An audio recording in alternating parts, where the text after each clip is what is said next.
E a relação cêntrica, por fim, o último consenso é que é muito importante para avaliação, para diagnóstico, para planejamento e para tratamento dos problemas oclusais, óbvio, né? Nossa posição de referência. Como nós vamos fazer para buscar a relação cêntrica? Lembrem lá da prótese total, vocês já fizeram isso, agora a gente vai fazer isso em quem vai fazer prótese fixa. Técnica frontal é aquela que a gente fica na frente do paciente, com o polegar apoiado no mento, a gente vai direcionando o paciente a levar a mandíbula na posição mais posterior e superior possível. Então, com o polegar a gente empurra para trás e com os outros dedos a gente empurra a mandíbula para cima, para que ela faça o giro. Então, a gente pode ficar na frente do paciente sentado, sempre com a cabeça em posição ereta.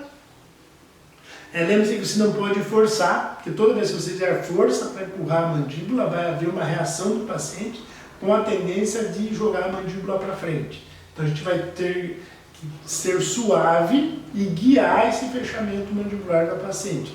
É óbvio que nem sempre a gente consegue fazer essa guia para levar a mandíbula em posição. Então, para quem é destro, com a mão esquerda a gente segura os dedos na região do canino e com o polegar a gente vai guiando a mandíbula. Normalmente ainda a gente pede para o paciente morder um pouquinho na nossa luva, tá? Você vai fechando, pegou na luva, aí quando soltou, encaixa em relação cêntrica. Se houver contato dentário, saiu da relação cêntrica, passou para a máxima intercrustação habitual. Então você tem que conseguir fazer essa distalização, digamos assim, da mandíbula sem que ocorra contato dentário. Tá? Muitas vezes a gente vai tentar fazer essa manipulação mandibular e o paciente não deixa. Tá? Lá na prótese total, quem nunca usou prótese inferior, por exemplo, às vezes a posição está por acomodação mais mesializada. Na hora que você tenta levar para uma posição mais superior e anterior, que precisa fazer uma pequena rotação da mandíbula, a musculatura ou a própria pessoa joga contra isso aí. Então, às vezes, temos que ter bastante tato, bastante cuidado. Nem sempre na primeira sessão a gente consegue isso aí. Achou a posição, opa, é essa, encaixou. A gente percebe quando encaixa o côndilo na cavidade mandibular. Procura reproduzir sempre essa posição durante todas as provas da prótese. Seja uma prótese unitária, seja uma prótese total. Lembrando que em prótese unitária, normalmente a gente vai usar a máxima de intercrustação habitual. Outra técnica que nós temos para obter a posição de relação cêntrica é a técnica bimanual, que é prescrita pelo professor Dawson, né, Peter Dawson, aquele livro dele da oclusão ao sorriso, que é um livro excelente, onde ele esmiuça bem a oclusão. Então isso aí ele pede para deixar o paciente totalmente deitado, a gente senta atrás do paciente, né, e imobiliza a cabeça para que ele não vire a cabeça ou contra o nosso abdômen, ou embaixo do braço.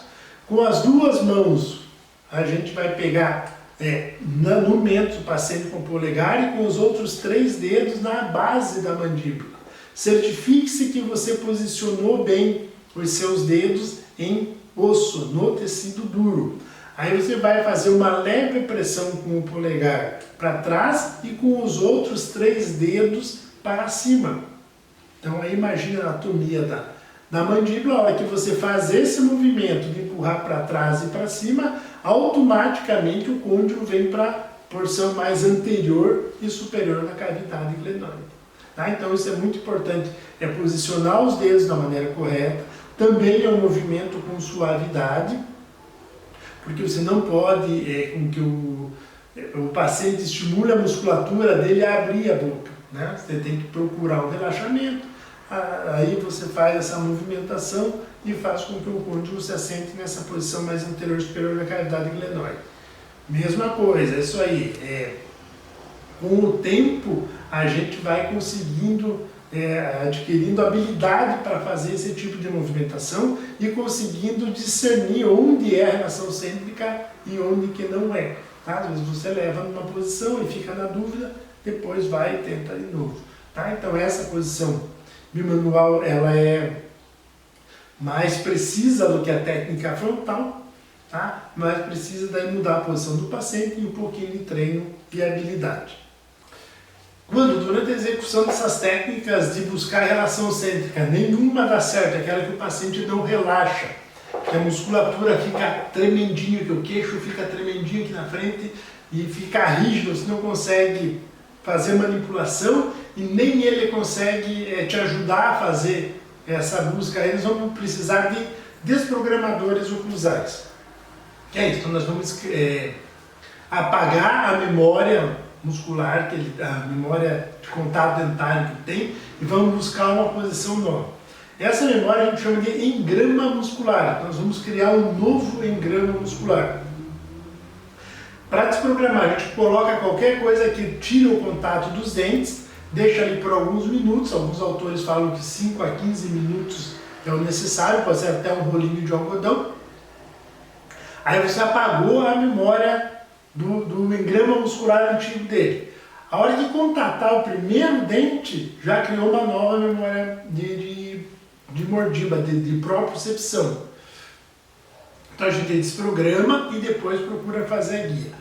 Nem sempre nesses 5 a 15 minutos consegue desprogramar. Às vezes temos desprogramadores que ficam de um dia para outro. Esses desprogramadores também são usados para casos de crises de dor muscular em ATM.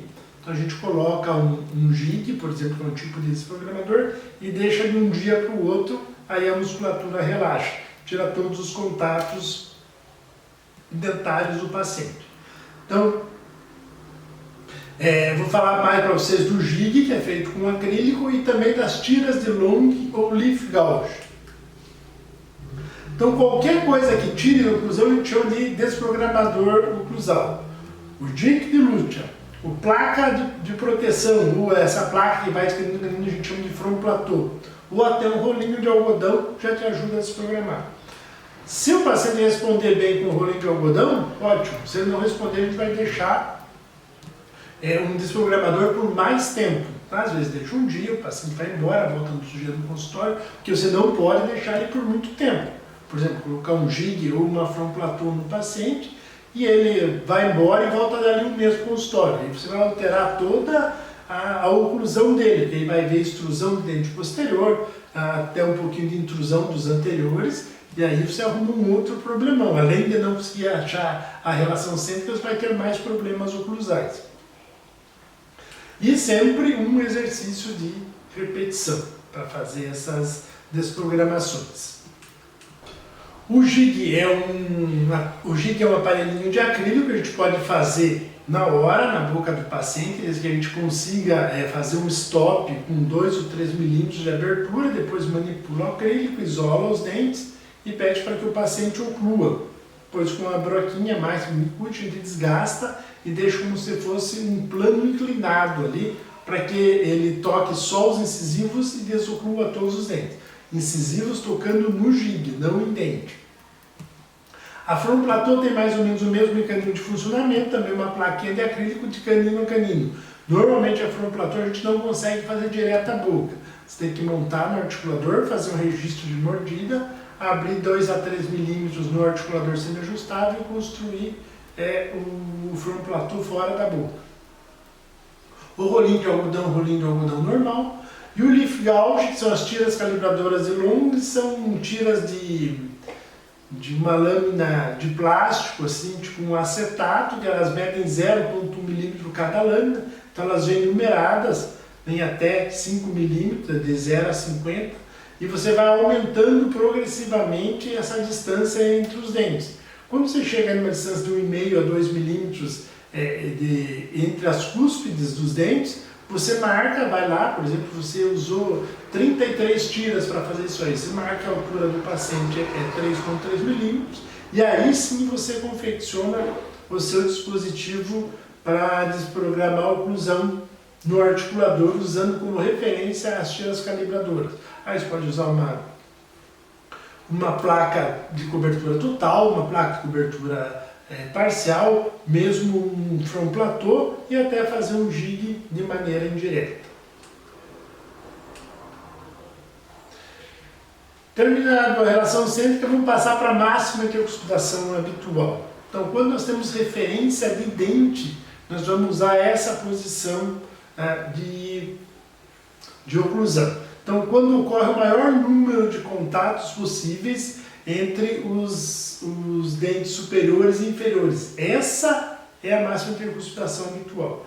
Esta posição é variável, ou seja, o profissional pode alterar ela. Tá? Você pode fazer uma restauração um pouco mais alta e alterar todo o padrão de máxima intercuspidação habitual do paciente. Tá? Não entra aí o mecanismo muscular.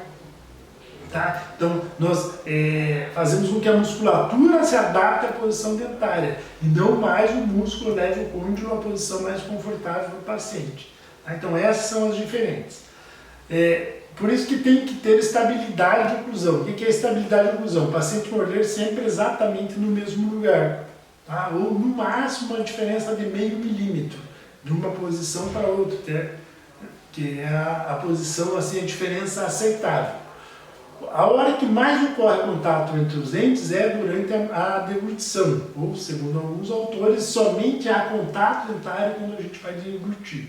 Então, para ver a estabilidade da cabeça, para que a língua se movimente e faça a deglutição, nós precisamos desses contatos dentários. Essa é a posição de máxima intercuspidação habitual. Quando você tem dificuldade de fazer o paciente morder sempre na mesma posição, a gente pede para que ele coloque a língua o mais próximo possível da garganta, ou coloca a ponta da língua lá no palato mole e pede para ele ocluir. Ou dá um pouquinho de água, a hora que ele engole, para ele engolir, ele vai levar a mandíbula em posição de máxima intercuspidação habitual. Diferenças entre máxima intercuspidação e relação cêntrica, a gente percebe durante essa manipulação. Tá? Então, esses slides mostram aqui, os slides da direita, os dentes fechados em máxima intercuspidação, provavelmente depois de um tratamento ortodôntico, e os slides do lado direito mostram quando a gente manipula a mandíbula e leva em relação cêntrica. Vocês olham que dá uma diferença grande, tanto na parte de oclusão, na parte horizontal, quanto na parte vertical. O ideal seria a coincidência dessas duas posições. Relação cêntrica é mais intercuspidação habitual. Coincidiu, chama-se relação de oclusão cêntrica, mas nem sempre a gente consegue levar nessa posição. Segundo o Huffman e o Regenos, uma pesquisa deles, apenas de 1 a 2% da população possuem esse tipo de oclusão. Também é aceita uma diferença entre a relação cêntrica e a máxima intercuspidação entre meio a 1,5 mm. Isso é o que alguns autores chamam de cêntrica longa. Então tem um trabalho onde pegaram-se várias reabilitações totais de arcada, das duas arcadas, e obrigatoriamente você termina uma reabilitação de arcada inteira em ROC, porque aí você consegue manipular a mandíbula e montar os dentes de maneira que a relação cêntrica coincida com a máxima intercuspidação. Porém, depois de 6 meses, esses autores notaram que mesmo essa ROC mudava de posição. Havia uma mudança do equilíbrio muscular e essa mandíbula mudava de posição.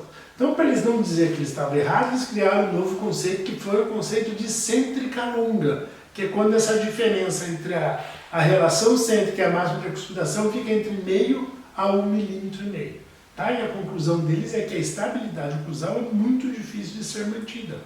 Tá? Como ocorre uma adaptação do sistema estomatognático com o passar do tempo, com o desgaste das estruturas, sempre está ocorrendo uma nova posição mantida pela capacidade adaptativa do paciente.